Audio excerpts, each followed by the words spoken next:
Finally mga ka-LM ay dumating na po ang pinakabagong Yamaha Sniper 155 2024 version. At ang atin pong bibigyan ng walk-around review ngayon, ito pong kanilang standard version.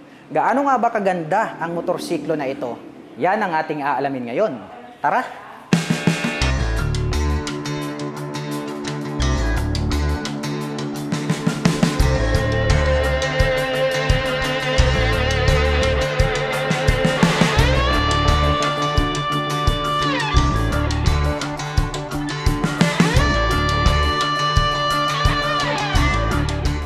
Mga ka-LM, ito na po yung pinakabago nilang Sniper 155 2024 version, which is ito na po yung sagot dun sa inyong mga most requested motorcycle.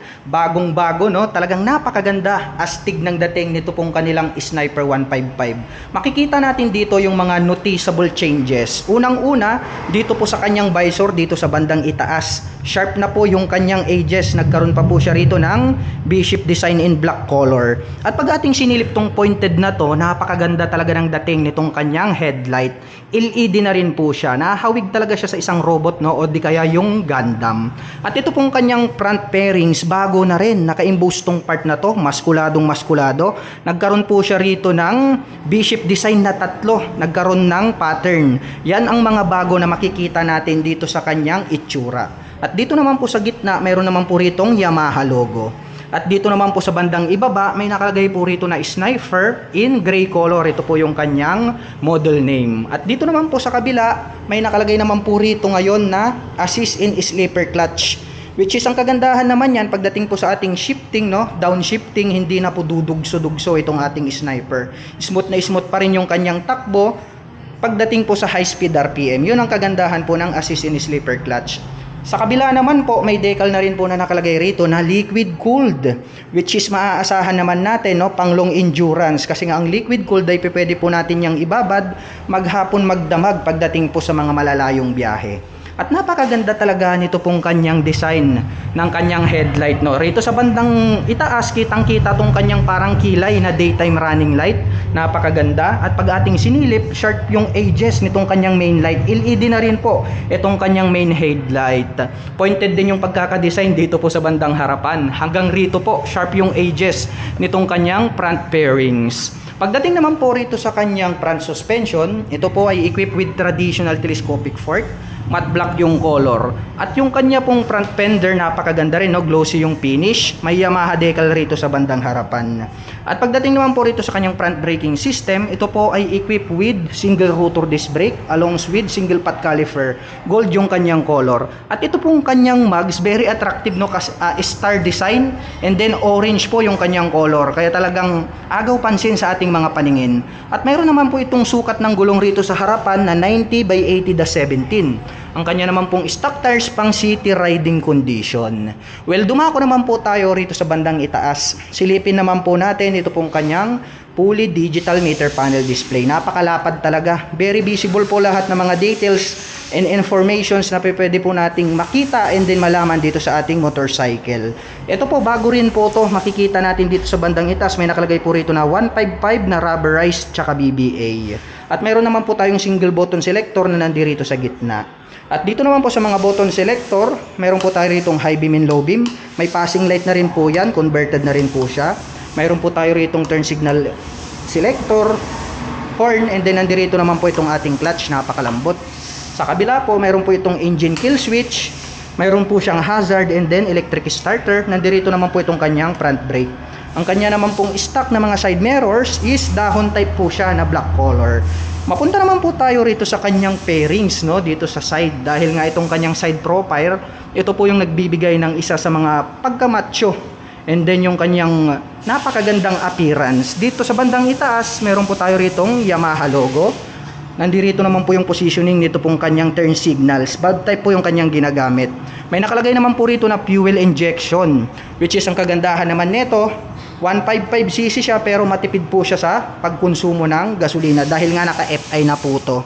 And then dito po sa part na to, nagkaroon po rito ng sharp edges. Nahati po ito sa dalawa. Nagkaroon ng windlet dito sa gitna. At may nakalagay po rito na Sniper Ayan, continuous po yan hanggang rito sa kabila, and then may lining na orange. At ang atin pong Yamaha Sniper 155 ay mayroon pong 795mm na seat height. Ngayon naman ay susubukan nating sakyan para naman malaman natin kung gaano nga ba ito kataas. Anyway mga ka-LM, ang aking height is just around 5'6", flat-footed tayo rito. Kaya kayang-kayang i-maneuver na ito ng mga 5'4" and above.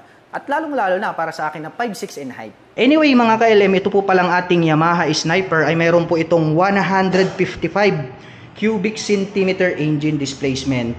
Naka single cylinder, single overhead cam, 4-stroke with 4 valve. At nakakapagbigay naman po ito ng maximum power na 13.2 kW at 9,500 RPM. At nakakapagbigay naman po ito ng maximum torque na 14.4 Nm at 8,000 RPM. Napakalakas talaga, and then yung kanyang engine is talagang napakabilis. Kaya pag inyong nasabayan to sa gitna ng kalsada ay talagang maiiwan kayo. Ito pong kanyang engine front extension, sharp yung edges, no? Napakaganda nitong kanyang pagkaka-design dito.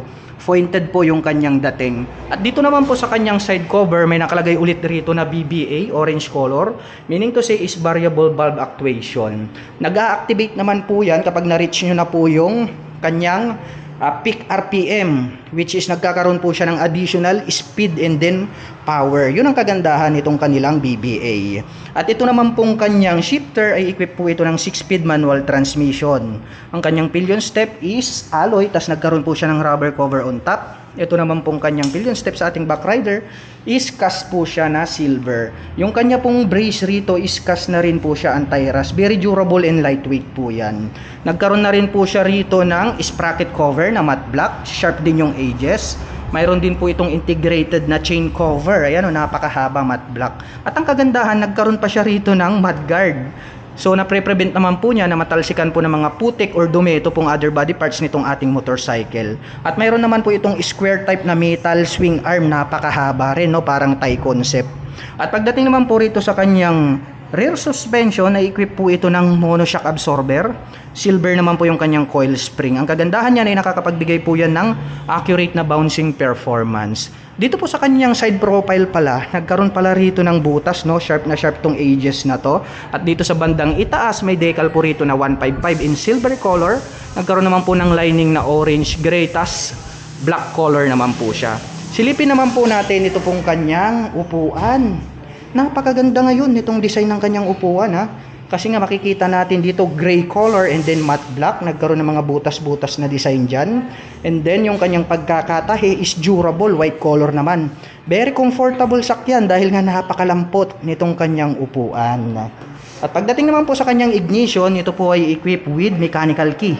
May shutter lock key na rin po siya for safety purposes. At dumako naman po tayo rito po sa bandang likuran. Silipin naman po natin itong kanyang taillight. Napaka-pointed ng pagkaka-design itong kanyang taillight mga ka-LM, ha. And then diamond shape yung kanyang main light. At ito pong kanyang mga bulb type na napakalalaki at napakahahaba, pointed ang design nitong kanyang mga turn signals. Kaya talagang very visible yan day or night time. At ito pong kanyang rear fender, napakahaba rin. Itong part na to na naka-emboss, ito po yung kanyang plate light. May added reflector light sa gitna. At ito pong kanyang rear fender, ang kanyang nagsisilbing plate holder. Silipin naman po natin itong kanyang rear braking system. Ito po ay equipped with single rotor disc brake along with Nissin na single pot caliper na gold color. So the same lang din po, no? Naka-disc brake po tayo sa harap, naka-disc brake din po tayo sa likod. Kaya talagang napaka-porma ng dating nitong ating Sniper 155. Itong kanyang cast wheel dito sa likod, star design po siya, and then napakalapad din, orange yung color. Nakaterno po yan dito po sa kanyang mga decal. Kaya very attractive yung kanyang dating. At ang mga sukat naman po ng gulong rito sa likuran, ito po ay mayroong sukat na 120 by 70-17. Maxis na po yung ginamit nila rito. Kaya talagang makapit. Malapad po itong kanyang rear wheel. Pagdating naman po rito sa kanyang stock pipe, napakahaba, no? Ang ganda rin ng kanyang color combination. Dahil nga po matte black itong kanyang head protection guard, itong kanyang tip is metallic silver. Mayroon naman po itong single exhaust. At pagdating naman po dito sa kanyang foot brake, metal po ito na silver color. Ayan, napaka-thick din, very durable.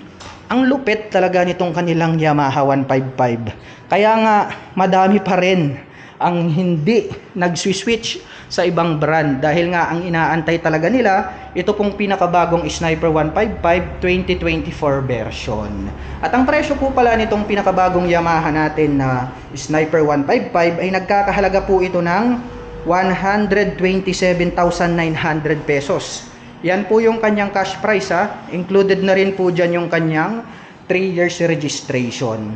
At kung balak mo naman pong kumuha ng hulugan, ay kailangan mo lang pong mag-down payment ng 18,800 pesos. At pagdating naman po sa kanyang monthly installment, ito po ay mayroong 6,011 pesos. Sa loob po yan ng 36 months. At may rebate po ito na 200 pesos kapag on time ka na nagbabayad. At para naman po sa mga kababayan natin na nakapanood ng video na ito at interesado pong maglabas nito pong kanilang Yamaha Sniper 155 2024 version, ay maaari nyo po silang puntahan at bisitahin. Dito po yan sa Yamaha 3S Shop, San Fabian, Pangasinan branch.